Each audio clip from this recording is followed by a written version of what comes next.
Zatanna, issue number 5. That's right, folks. I was almost convinced this was the end of the book.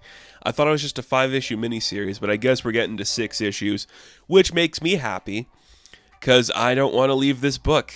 I think it just feels nice, and it looks nice, and it makes me happy, and I want more Zatanna in my life. Why is she just renegated to doing these miniseries? She could definitely lead. We don't have like a magic book going on right now. There's no Justice League Dark taking place. Why can't she lead a book? Come on, let's have something else going on. That'd be pretty fun. Goes without saying that the artwork in this book is perfect on every conceivable level. Obsessed with it. It just makes me really happy. It's theatrical, it's pulpy, it's old school Hollywood. It makes me smile. Anyways, this issue opens up and we're like with some weird, distorted looking version of Zatanna. It's the manifestation of all of her evil and her fears and her sorrow. And it's like, ladies and gentlemen, the esteemed Zatara, and her life story, my failures. It all starts with my conception and my life and then death. My story starts with death. And we see a distorted version. I'm just going to get it out of the way. It is a distorted version of Zatanna's entire history, where her birth results in her mother's death and her father vows to make her the best magician he can. Doesn't go well for him, and when Zatanna is trying to prove herself to him, she opens a thing, unlocks a bad sword, and we are introduced to Alora, who's an evil spirit that casts a spell upon the father and the daughter, saying if they were to lock eyes again, it will end in suffering for both of them. Jamal Campbell just makes these people look amazing. I love this sorceress coming out of a sword being like, hello, I'm a pretty lady who's going to ruin your day. That's what this book should be. That's what we're getting from it. It makes me happy. I'm all in. It's so beautiful and fun. Zatanna realizes she just messed up, and then more things are happening where she learns magic. She joins the Justice League, and it leads to her father's death because she tries to save him and it doesn't work. And then the Justice League are like, well, what do we do now that Zatara's gone? We needed him. And then a page where it's just and then shit hit the fan because we did Identity Crisis and Witching Hour stuff, and then the death of Superman, and things went bad. And I was a part of all of it. And then John blew up or something. I'm like, yeah, it's a really good transition. It's what Jamal Campbell's been so good at with this book. Look how fun the Golden Age stuff is. It's so lighthearted and beautiful. Then it's dark and bitter in the modern ages when she's wearing more black. And then we realize that Zatanna is actually underneath a lighthouse. She's strapped to the side of it. And the manifestation of her is look at you. You're such a terrible person. All the stuff you did's bad. You're such a dangerous creature. And Zatanna's like, shut up. I don't need to hear this. You talk so much. And you really are paraphrasing my story completely. It's not about sorrow and misery. That's part of it, sure, but that's not the whole story. I'm not some helpless person who wallows in their self-pity. That's not me. You're so hell-bent on seeing me as this one thing, you completely fail to notice that this whole time I've been quietly stealing some of your magic. And as you read those first couple of pages, you will notice on selective dialogue moments that there is a star over top of specific letters. Now, part of me wanted to actually go back to every letter that's turned into a star and see if it actually spells something out if you just take the letters out.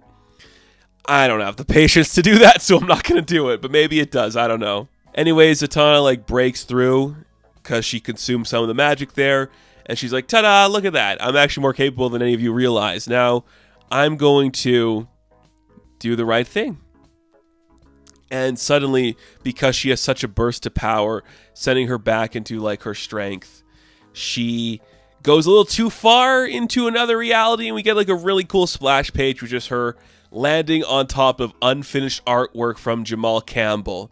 It's so meta and fun, and she's like, oh, well, it looks like a big epic battle was going to happen here between me and this version of myself, but I guess this kind of does it already. I defeat them, so it's fine. Hi, don't mind me. I'm just gonna get back into my book. But she's like, thanks for reading. It's kind of fun. That was good. I beat him. Really meta, really fun, which is what I want to see from this run as well. And that makes me smile. And then she summons an umbrella. She crashes back down on top of the lighthouse. And she's like, well, that was good. I defeated the evil, or that momentary evil. Let's step inside. So she knocks on the door. There is a tongue twister that is waiting for her. And she says a tongue twister back, and she walks inside. And who is inside the lighthouse waiting for her? It's her mother. And I'm like, that's a really sweet moment. They reminisce about like what she's done and the woman she's become. Very sweet, very cool. I don't know much about Zatanna's mother. It shocks me that she's blonde, but I guess you need some contrast in there. I guess it's also more about like the light that's coming from the lighthouse that's shining atop her. Anyways, they only have a brief moment together before Zatanna has to finish what she started in this book. So she walks through the top of the lighthouse and she is introduced to the pure evil that is manifesting everything going on. Who is the evil? Well, they'll reveal it in a minute here, but they're just sitting at a table with Zatanna and like, well, you want to settle this through like Russian roulette, a card game perhaps, maybe some dice, you Vegas showgirl? And she's like, no, how about a story? Oh, interesting. Why don't you tell the story? I mean, I already told your story. There's Zatanna, so tell a story. She's like, well, let's come back to the theme of what this book has been for a while. Once upon a time, in the land that was and was not, there was thrice spoken maids, wove threads of ale and thrones, and the 9 worlds of fable swung low from Yggdrasil's gallows. And it's just that. And it's kind of just using this to reveal to us who this evil is that Zatanna has to fight. Their name is Levatine or something. Levatine. They are just a pure manifestation of lies, going back to the forming of the realms, and a creature so evil that it can manifest dangerous stuff inside it. And it corrupted the souls of like Brother Knight and Lady White and all that stuff. And Clayface, and using like your key of lies, you can make people do things for you. But I can see the truth of who you are. I know exactly what you are capable of, and I'm not going to put up with it. So they're like, oh, that's great. You solved the case. Let's call it a tie, though. Because in my abundant generosity, I'm going to reveal to you another lie that I am. I'm also a lie that binds the proud from recognizing the daggers aimed square at their throats. And you're like, okay, cool. Metaphorical Loki guy is actually the one manipulating Zatanna, and that's kind of fun. A manifestation of lies? Cool. Magic is based in lies, apparently, so that's just awesome and really fun. You love to see it.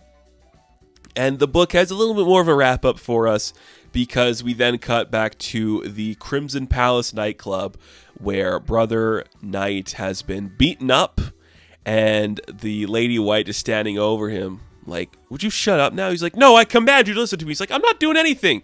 I'm free of your command, you freak.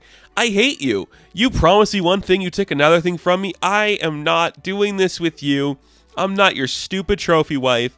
And he's like, how dare you defy me? And then you see like a voice being like, oh no, I wouldn't do that. See, we kind of bartered a deal, and it was me all along that has this key of lies that's doing stuff. Allura, sorceress of the shadows, and she freed the Lady White from the grasp of Brother Knight, and they stab him with the big stick key, lie key thing. Cool. More beautiful ladies in a book. I'm not going to complain about that. So much fun. Like, the meta stuff is great with the lettering and the pages, Zatanna getting her power back, seeing her mom. Just the idea that, like, what are they fighting? Oh, just lies. They're just fighting lies that are being spread through everything. That's a really fun idea, and it works for this character. And man, the panel work just where she's, like, shattered reality. You can really tell Jamal Campbell was having an absolute blast working on this book and make something so incredibly fun. This is what you want to see. It's so unique and silly, but strictly Zatanna and more magical characters. What's wrong with that? DC's really good at their magical characters. You just love to see it. Fun issue, man. Fun issue. So, Zatanna, issue number 5. I am going to give a 9 out of 10. Now, thank you all for watching this review. Be sure to like and subscribe to the channel. And of course, I will catch you in the next one. Have fun. Stay safe. Good luck.